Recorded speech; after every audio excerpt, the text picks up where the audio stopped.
During the summer, this political and Susan Musumba, Senior Research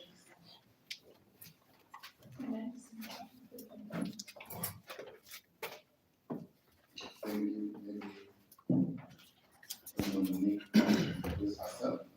Let us know you.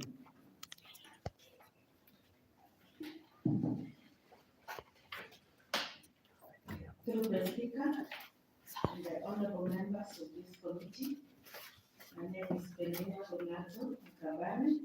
As you can see from your schedule, I am a lady, 49 years, a mother of 4. No, just under the name. Okay, fine. That is my name is Penina Mukabane. Thank you. Now, we start by swearing you, led by our legal officer.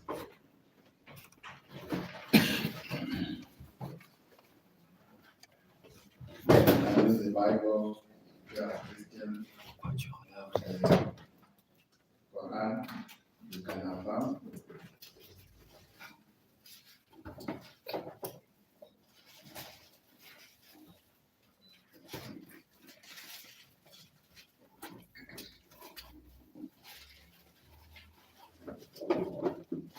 Understand?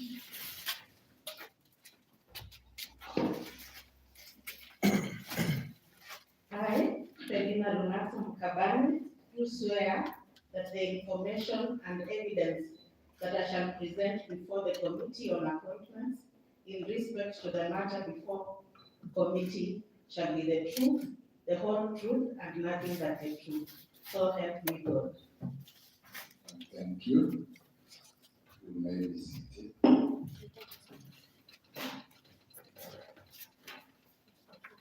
So, as you said, we shall ask some questions. The speaker, also under the speaker, you do not direct interaction without the level of the speaker. Ours will be an historical session. It's not adversarial, so we don't expect cross-examinations here. So just feel relaxed and feel at home. So we start.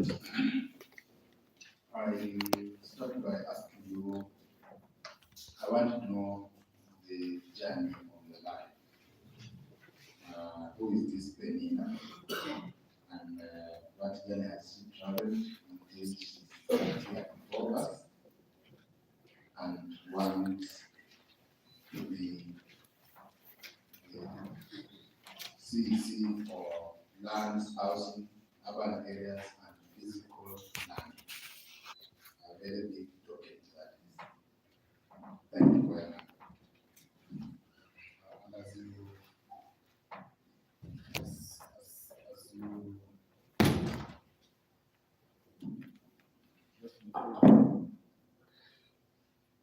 As you answer, let's see your documents. Yeah, loud enough. Let us see your original documents.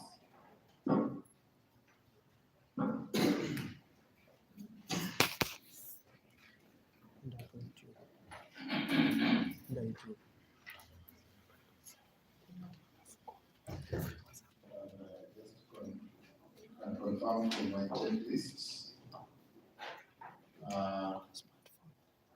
National ID is not part of the documents. And just confirm as a check. National ID. Yes, I have the national ID. Academics and professional certificates. Yes. Okay, ladies and gentlemen, it's Penina Mukabane. Item number 11-7. Located in Good Girls High School, where I also passed my KCSE, and I went to Egerton University, where I took the degree of Bachelor of Science in Agricultural Economics. Yeah, from Egerton University. I was a biology teacher for some time in various schools, one of them being the Matia Secondary School in Navajo and also Mukum Girls High School. After that, I thought now that I'm into teaching, I decided to take up a postgraduate diploma in education from Kenyatta University and therefore become a teacher by profession or a trainer. When I completed my PGD, lucky enough, I was taken up by the Ministry of Agriculture to be a lecturer as lecturer one. And then from there, I taught in Kilifi. My first posting under the Ministry of Agriculture, I was posted to Kilifi Institute of Agriculture, which is currently one university college. So I taught in Kilifi Institute of Agriculture for about 2 years as lecturer one for John Group K. Then with family commitments, I requested for transfer, was brought to Mukura Agricultural College. In Mukura Agricultural College, I taught there for about 6 years, and within the 6 years, I became the head of department of agricultural economics and rural development. Later on, the college sponsored me for a master's degree in Moore University, that is master's in agricultural economics and resource management. After which,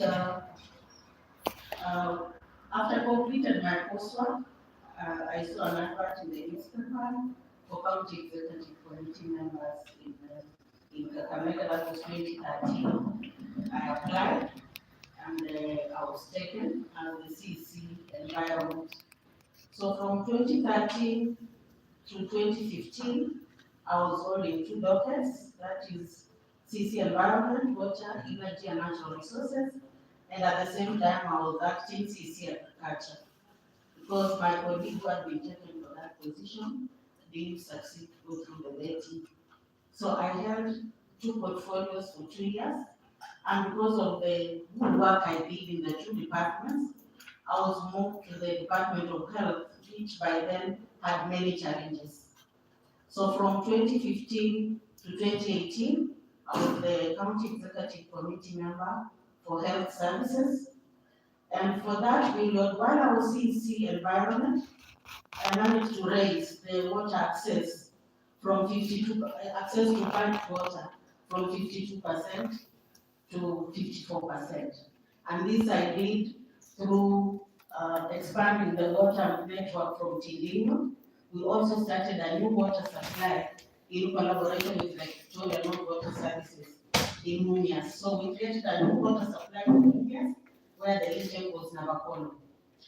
As in the same docket, under CEC environment, I managed also to raise the forest cover from 7% to 8%. It was not easy.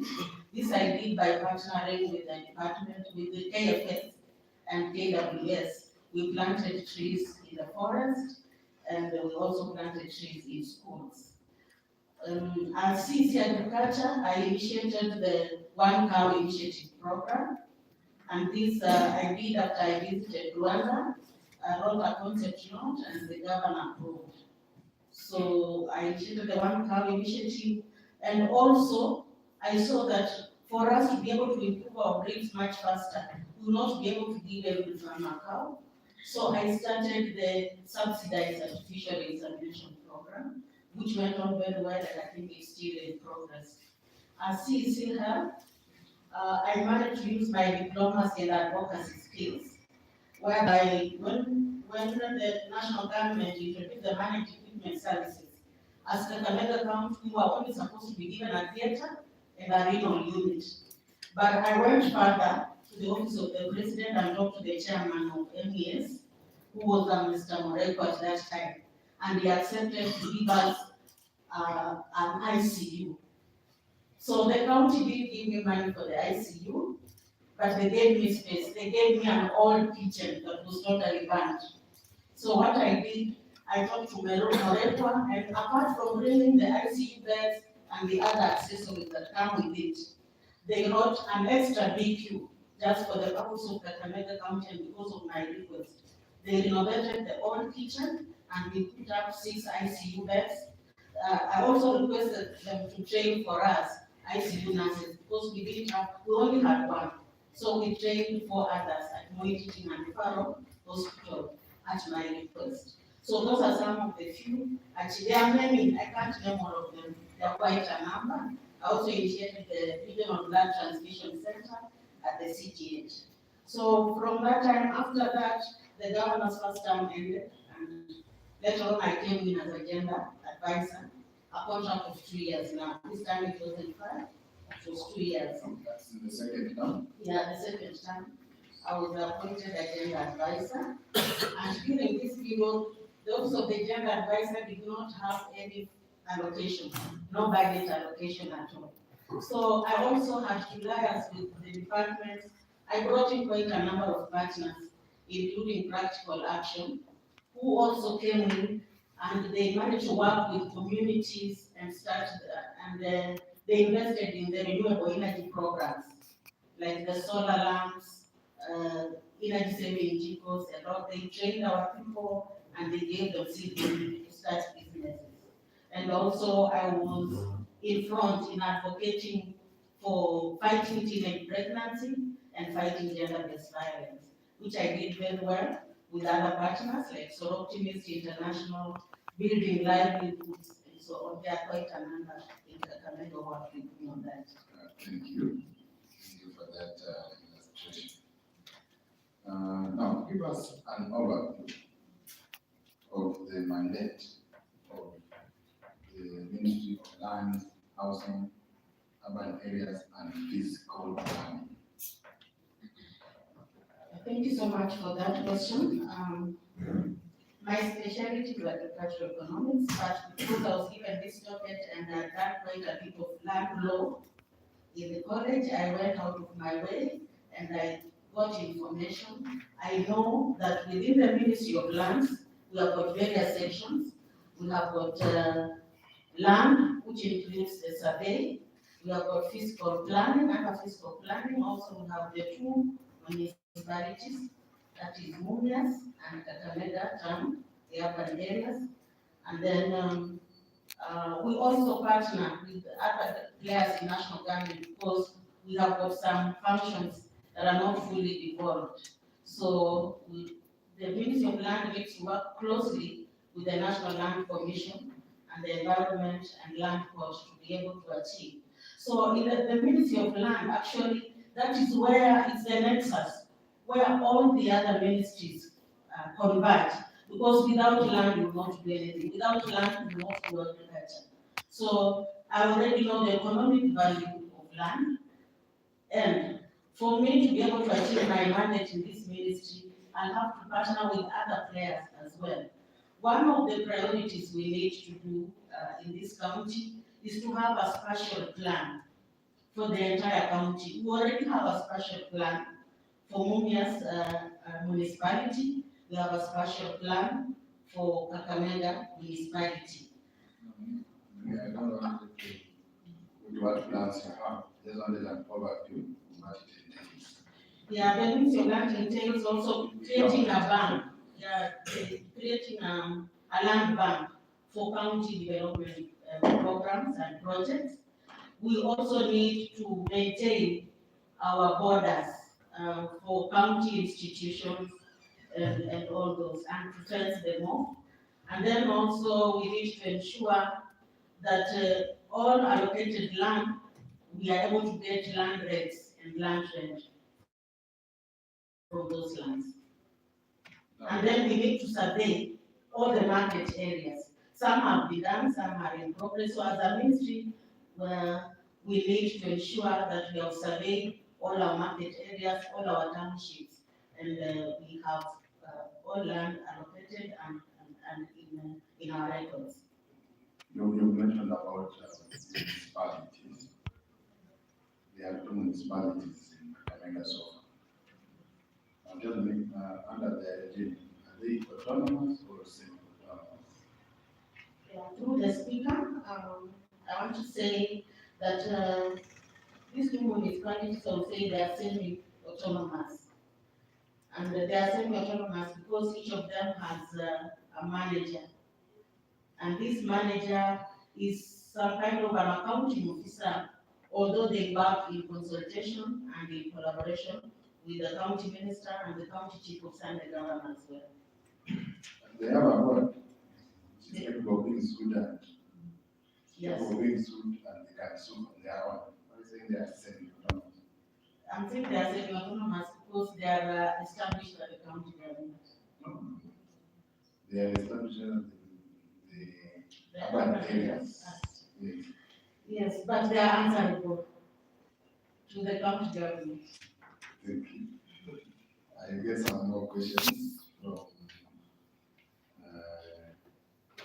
from Honorable Maina. But if we're going to tell anything about housing, it's also like Yes. housing. Well, yeah, housing is a big issue, and that is where the special plans need to come in because we need to have controlled development. And as a county, we still have a problem because we have slums coming up in areas that are designated for high-rise, and also we have areas within this town where the houses are there, but they are too old. We need to maintain, we need to renovate those houses so that we can also revalue them, so that we get current rents. For instance, you can get a house.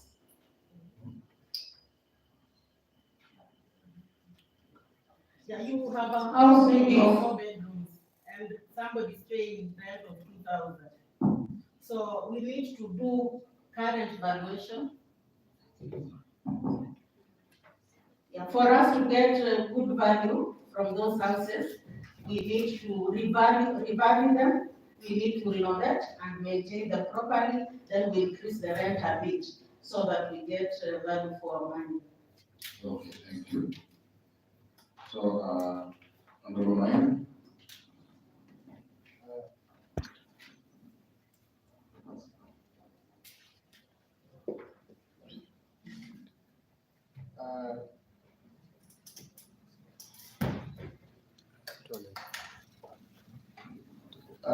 Thank you, the Speaker. I just have one question, but maybe we'll take it in parts. I want to highlight some of the challenges you have to face in the execution of your debt and how to tackle it. As you think about it, I want to take you back to the journey you walked. There's a part that is interested me. You served in the similar position as CEC in the previous regime. As you think about the challenges, I want to hear from you if you feel that having been there, and we've seen all the names that the CEC were coming, the 10 proposed, you were the only person who has served in a similar position before. How will that affect your how will it go to better it? And in relation to your colleagues. Then secondly, you've been in politics. We've seen from records and members just admitted here, you know each other for politics. How is that going to affect your performance at the ministry? You're bringing a politician who see the names that are there, almost 80% are people who brought down politics before. You are among the very few who would say a politician. So two things, having been in that position, and two, being a politician, and lastly, the same way of challenges. What I was reading is that you resigned from the last appointment. Kindly just give us a picture of what to expect. Your questions are many. I don't know which one to start with, but I will tackle the one of having been a CEC before. To me, every employer would want someone with experience. Nobody would want to fumble about in darkness.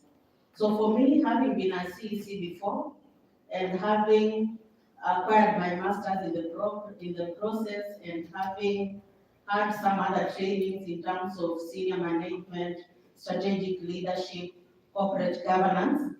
I am now a more seasoned CEC. I know the challenges where they are. I know how to swim in the deep waters. I know where the rocks are, and therefore I'm in an even much better position to be able to advise the governor accordingly and to be able to assist him to achieve his mandate. So to me, the experience is a plus and not a minus. And in between, from the time I was at CEC at the end of 2017 and now, I've acquired quite a little bit of more knowledge. I have become more emotionally and physically mature. So I'm able to handle the docket very well, and I'm able to give the governor reliable advice as regards my docket. And also, being the only CEC who has served before, I will be in a better position to also advise my fellow cabinet members, given that I will have the institutional memory. The other question on politics. To me, I think having been a politician is a plus, because the governor's job is political. And my mandate is to help him achieve his manifesto. Therefore, I'm able to remember what he promised the people. And I'll be able to remind him, this is what we promised our people, and this is what we need to do. And having been a politician, I've also walked around the county. I've moved around the county. Of course, I wanted a county seat. So I know the corners of this county. I know the challenges each and every community, each and every sub-county, each and as the county minister for lands, urban planning, housing, and fiscal planning. The challenges that I feel I might encounter in the performance of my duty.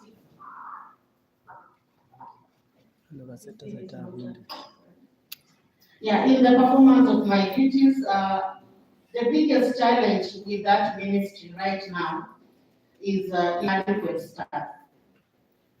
And for instance, we only have 4 fiscal planners in the entire county.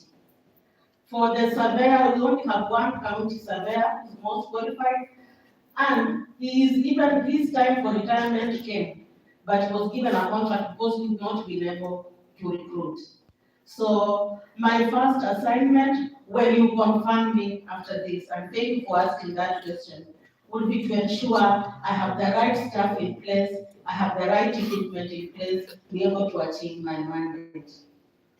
The other challenge is, of course, late disbursement of funds, and that we have very little control over it, but we'll be able to plan accordingly so that we are able also to work within the timelines of the finance department and the other people as well.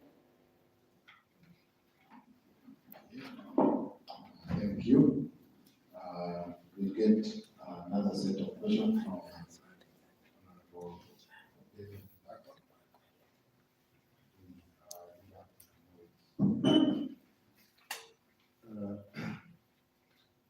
Thank you.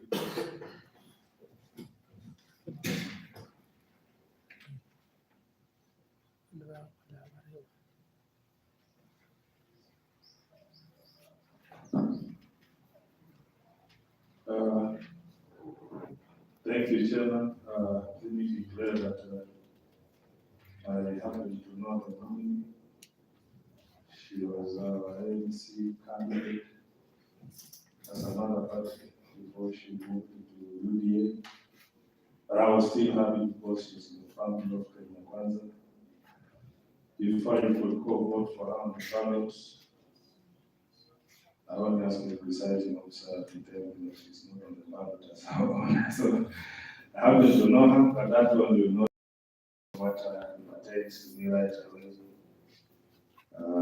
To do the job.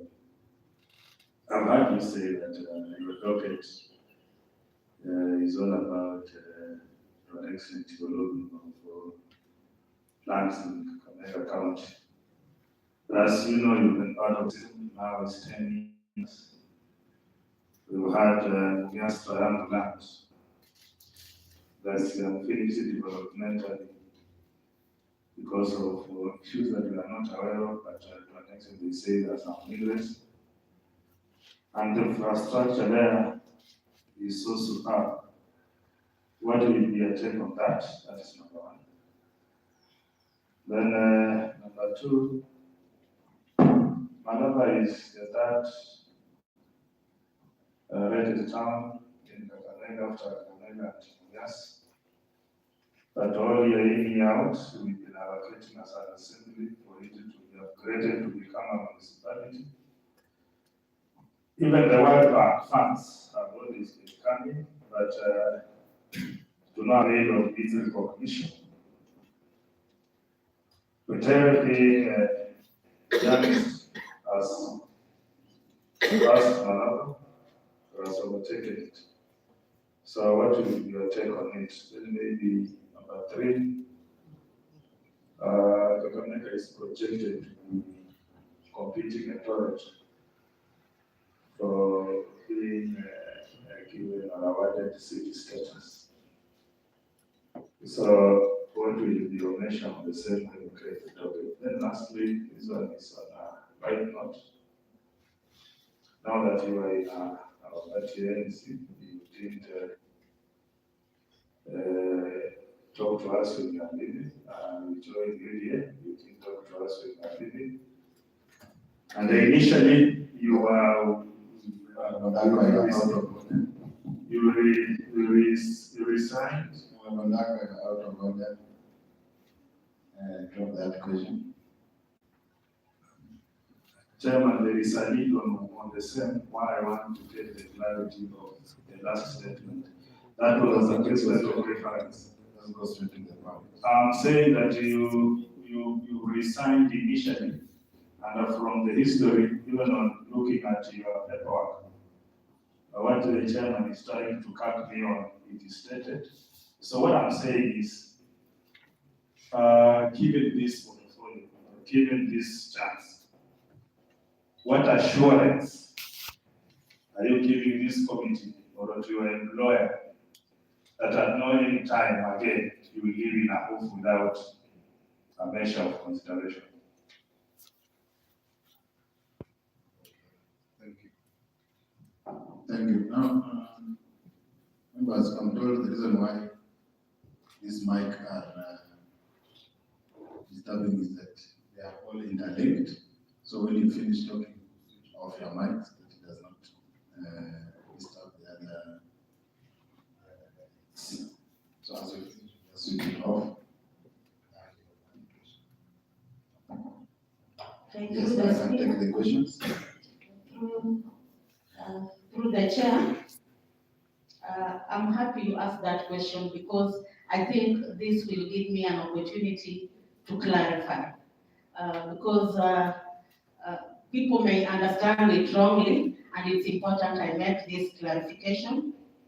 One, at the county government, I never left in a hoof. I said clearly, and you all know, honorable members, that the contract at the county government, the first term, it was 5 years, and the second term, it was 2 years. So once I finished my 2 years for the first term, I finished the 5 years as a CEC, although I worked in 3 different dockets. The second term, I finished my 2 years as a gender advisor. And before I could renew the contract, I had a discussion with my boss by then. That was Honorable Paranya.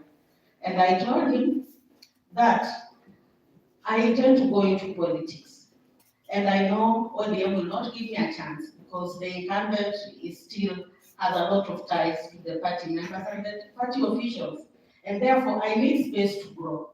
If you are father in the house, you will not want your children to remain at the same level or stagnant at the same level.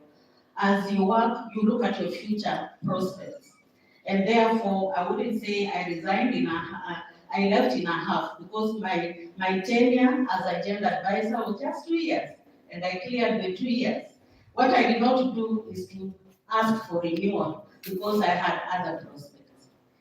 Now, through the speaker again, honorable members, a majority of you here are politicians, and you join a party with So if your interests are not accommodated by your party, you have a choice to go where your interests will be catered for. And for me, I want to make it clear to you, honorable members, and to members of the public out there, that I did not leave. The party left me. Like in ANC, we had a women league leader who was campaigning for my opponent openly, even in field roads. So in that case, I will conclude the party left me, and I'm sure all of you will conclude the same.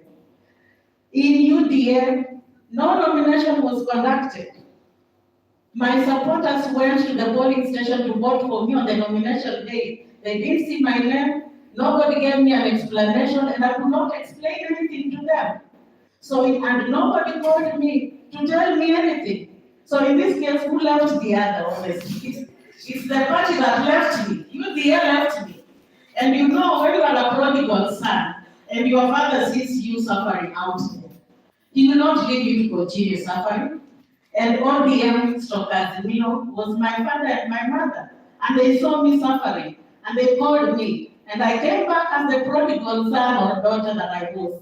And I am back, I am under their wings. And now I have one objective and one agenda, is to achieve my mandate as the CEC for Lands Kakamega County under the leadership of His Excellency Honorable Fernandez Barras. Thank you. Thank you.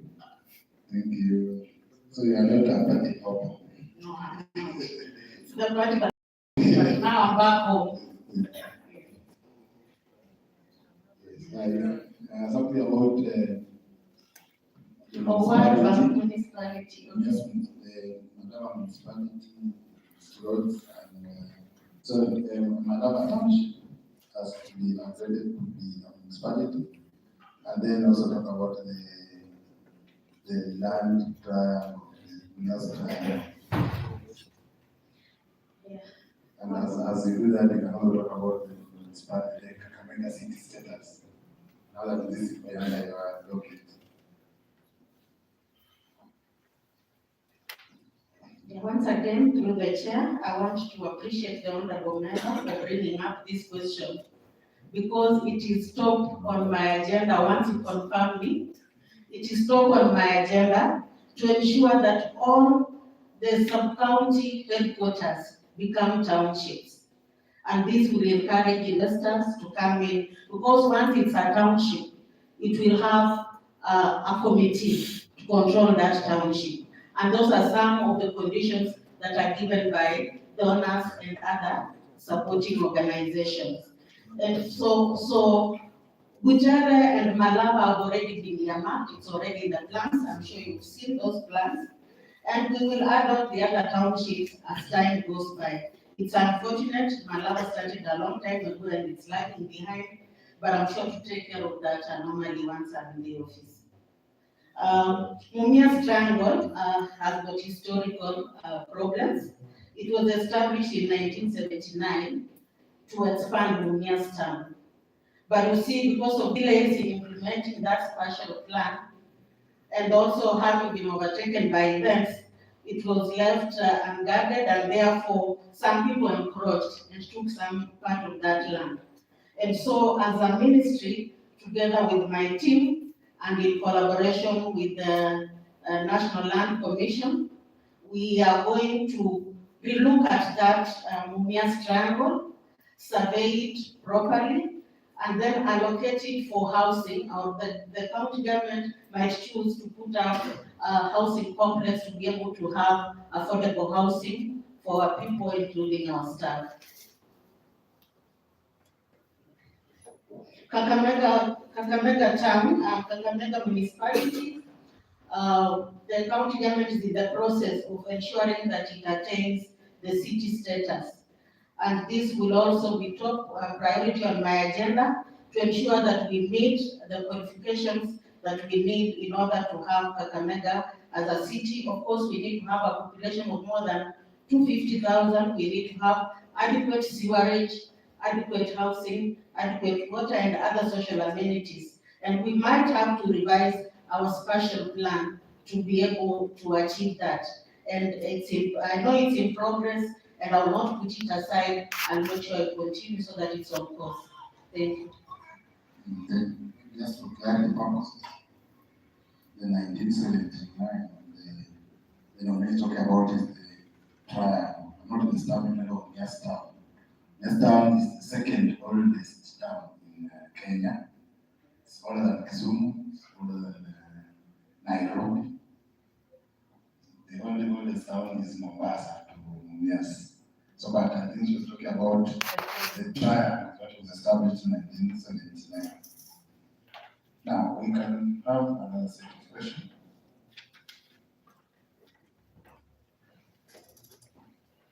Thank you, the right honorable speaker. Madam Penina, welcome, and maybe if you could tell us what you understand by the word leadership and integrity in relation to tax, and what is expected of you, the don'ts, as per as per chapter 6 of the Constitution of Kenya. Two, like the national government, we have two arms of the government, and the county governments also have two arms of the government. What are these two arms of the government, and how do they relate?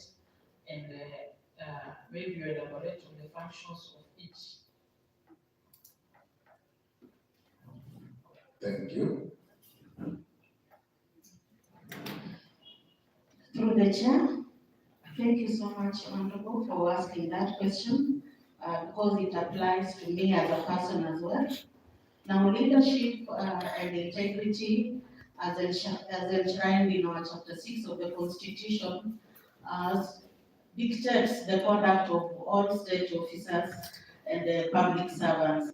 So, according to my understanding, me as a state officer, I'm not supposed, according to chapter 6, I'm not supposed to hold bank accounts outside Kenya.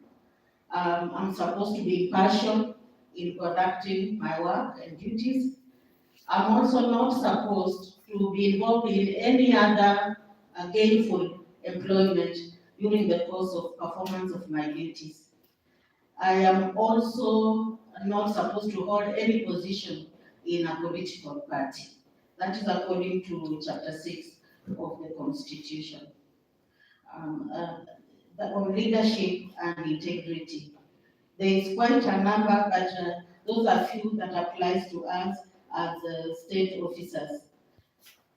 And also we need to remove conflict of interest within our performance of our duties. I'm not supposed to public interest should come first before my own private or personal interest. And then on two arms of government, at the county, we have the county executive and the county assembly. Now, the county executive is made up of the governor, the deputy governor, the CECs, the chief officers, and all those staff who are working under them.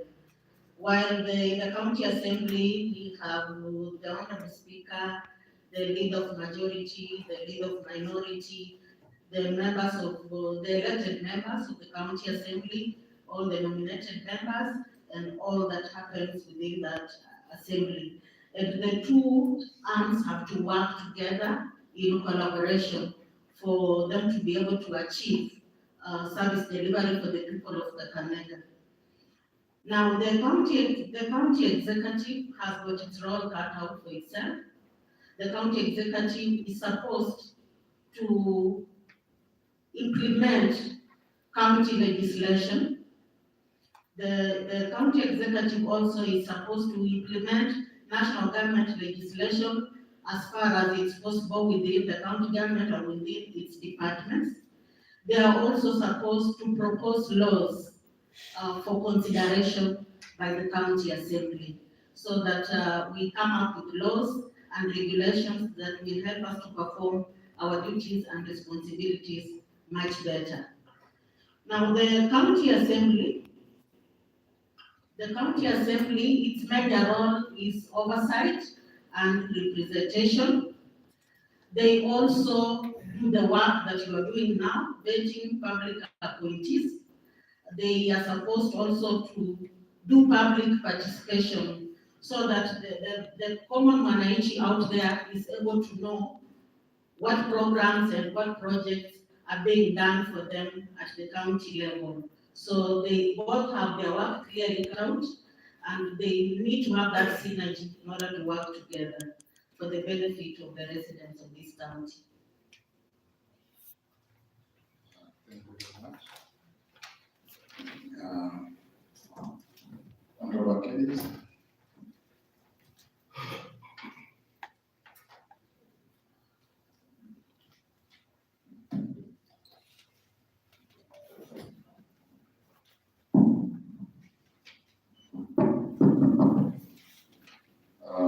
Thank you, Right Honorable Speaker. Let me also confess that I know that we rushed to, I remember when the party left us, we did the rush to West Class in her. She managed to assist me get an opportunity with the registered political parties as an independent candidate. She also left me there, I don't know where she went to, but that is a story for another day. I basically ruled out of order. Thank you, Madam Penina. We want to benefit from your experience as a CEC. I remember when you took over, the very first CECs of this county picked up responsibility at a very challenging time. I remember that is a time when you are already trying to so many ministries, and no one even ever succeeded like you did in the Ministry of Health. That one I remember. And two, something that we did with that cabinet is that at some stage you all ended up having problems. There were problems between CECs and the chief officers. They were working at cross purposes at some stage. You will have to tell us what might have caused this. And two, because this is a thing that really happens to every service in every ministry. And two, what is the remedy to that? I also want you to draw either a thick line of difference or a thin line of difference between your operations, or rather the duties of a CEC lands you, or rather which part of this is devolved. That is the operations of the national government and operations of the county government as far as land is concerned. Three, some government land in Kakamega County do not have title deeds. What are you going to do about this? And then finally, how do you handle disputes resolution as an individual? Some government projects have been developed on land where title deeds are still held by the previous owners. How are you going to solve this issue? Thank you.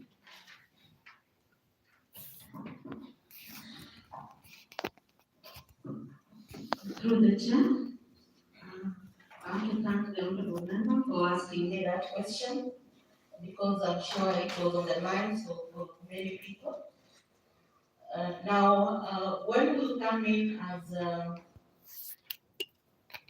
what happened in the first county government, the CECs were recruited earlier, then the much later.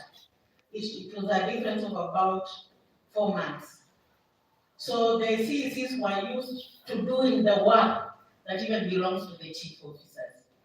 But I don't think this time it will be possible, because as a CEC, you will choose from among the directors, you choose one of them to be an accounting officer. And of course, you are interacted with them, and you know which one will be more cooperative and more, who will listen to you more. And so you will select one and work with him, and things will move smoothly. But you see now, when the chief officers came in, they were told they are the accounting officers of the ministry. The CEC, your work is policy. So for me, what I did, because I didn't have many departments I had, I organized for a team building workshop. I went with my team to Nakuru. At that time it was agriculture and environment. We had a workshop, a session together, bonding, and we brought in a lawyer who had also participated in making the 2010 Constitution and the County Government Act. So he was able to stipulate our duties very well, the duties of the chief officer, the duties of the and of course the duties of the county directors and the rest of the staff. So if you are a CEC and you know your powers and you know your boundaries, you will not have a problem. But if you are a CEC and you want to go down and perform the duties of a director and a chief officer, then you're going to have a problem. But where the boundaries are clear, then you shouldn't have a problem. And the chief officer also needs to understand, as much as he or she is an accounting officer, he or she is also answerable to the CEC, is answerable to the governor, and is answerable to the deputy governor. So there needs to be that dotted line, and there needs to be that line of protocol, and we need to observe etiquette as well. Thank you. Thank you very much. You can ask your former party mates. Opponent. There's still another question here on the dispute title deeds for county government land. It's unfortunate some projects have been done on land that is still not under the ownership of the county government. But I think it's because of delays on disbursement of funds. Once you have negotiated with a landowner, we want his land for development of a county institution, we need to fast track payment so that before we start the construction, we're able to pay for the land.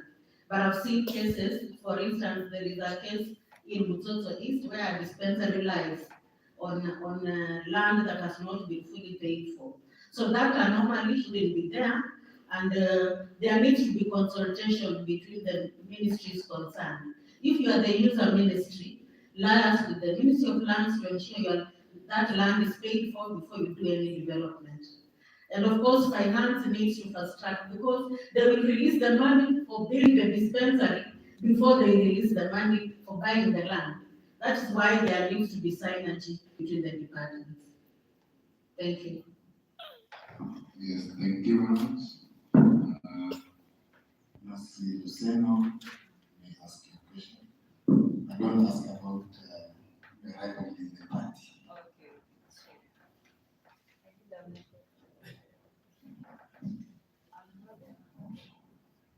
Thank you, Chair.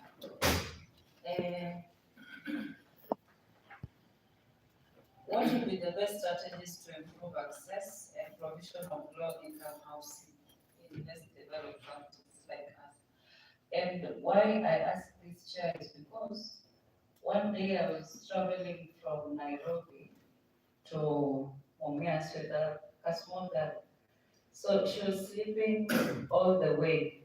Then at some point she woke up and she asked, "Where are we?" I told her we are in Nakuru. She told me no. Karibu tunafika nyumbani. Then I asked why.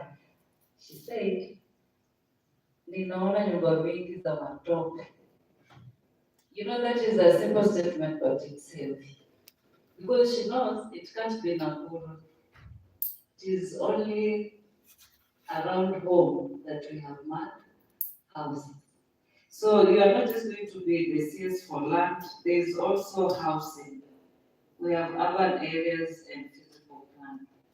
What can we do as a county to ensure that at least we have affordable, nice houses? Then another one is, do you think it is fair for sometimes the county does projects, it builds houses for for people. Do you think it is fair for the county to go and put its name label on the, what is the name of the facial board? It writes County Government of Kakamega, a very big. I think there's a problem there. One, it speaks a lot about us, that maybe we don't care about the dignity of other people. As much as it is a free house, as a person, I think, you know, when the in-laws come and they know you're living in a free house. It is okay. In-laws wife and take They- for you that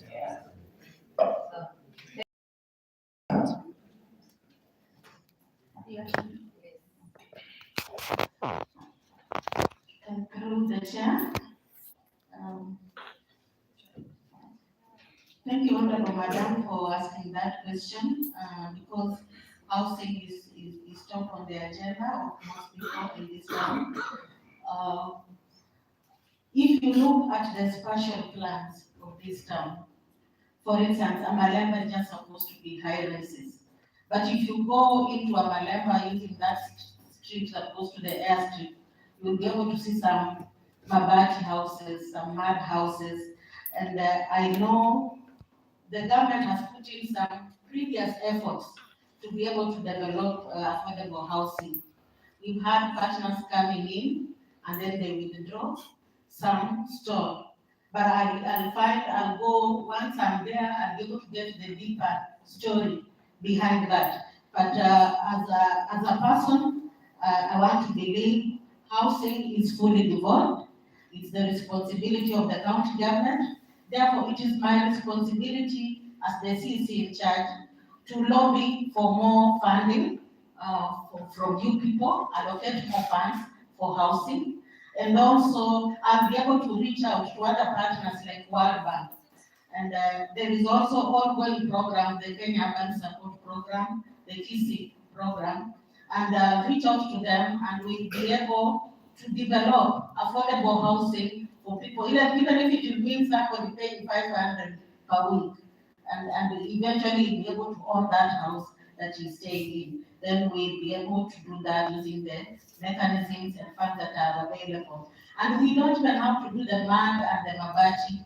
We have got other technologies, and we will sensitize our people. We can use MBT technology to be able to come up with cheap houses, but that are attractive and affordable at the same time.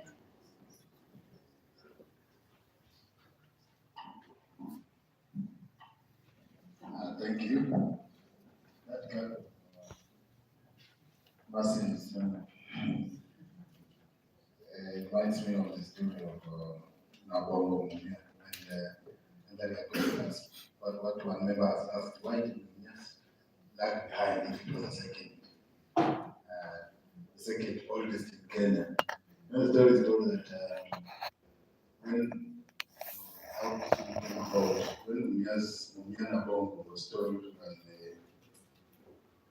the Europeans that let's go to Ghana so that we might get donor funds from the Queen, Queen Elizabeth that time.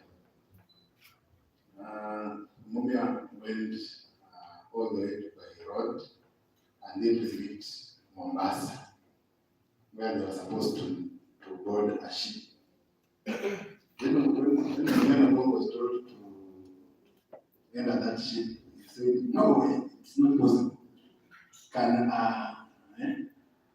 big leg like this one have a bridge? How do they expect me to land to London through this thing that you're showing me here? It's impossible. You want to kill me. So he refused and turned back. And that's how the donation went to now Nairobi and Kisumu, and we just lag behind. So when you're becoming the minister, as I hope you will, you remember to get that donor fund so that it can come and improve our housing through KISI, through UIG, through all those funds that the leader, that's the kind of improve our housing. Tusikatae kwenda huko mbali kama mmoja. Thank you. Otherwise, can have your closing remarks.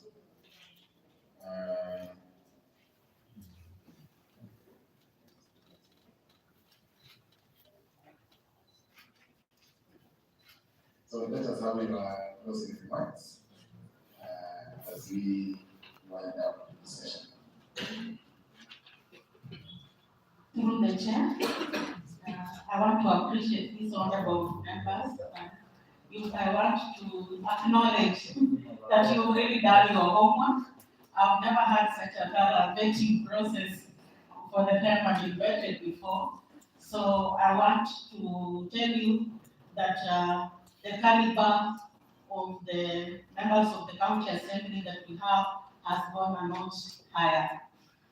Secondly, I want to appreciate you for the concerns that you've shown, and that has really opened my mind, and it has shown me the priorities that I need to work on within the Department of Lands, which will include digitization of our approval process, digitization of allocation, and everything that goes with it. So I want to thank this panel, but maybe just one question: what is next, or what do I get to hear? When do I get to hear from you next? Thank you. Thank you, Member. Thank you, Honorable nominee. What next is we, after we leave this class, we are going to Momonezana hapa. We shall do our tallying, then we shall proceed for court writing, and eventually get our opinion as a committee, which then we shall present to the Royal House for adoption or rejection, if you want to adopt or reject. And after that, we present the same to the Parliament. The board can either do either you qualify for approval, you are suitable for appointment, or you are not suitable. So we don't need to be, but we hope we are hoping for the best. But you get favorable results. So we have to wait a little bit for our final decision. Thank you so much. You put me in the waiting mode, so I'm waiting. Thank you very much. I may be assisted by Sergeant to get your Sergeant at Arms to get your original documents. He also need you on the way out.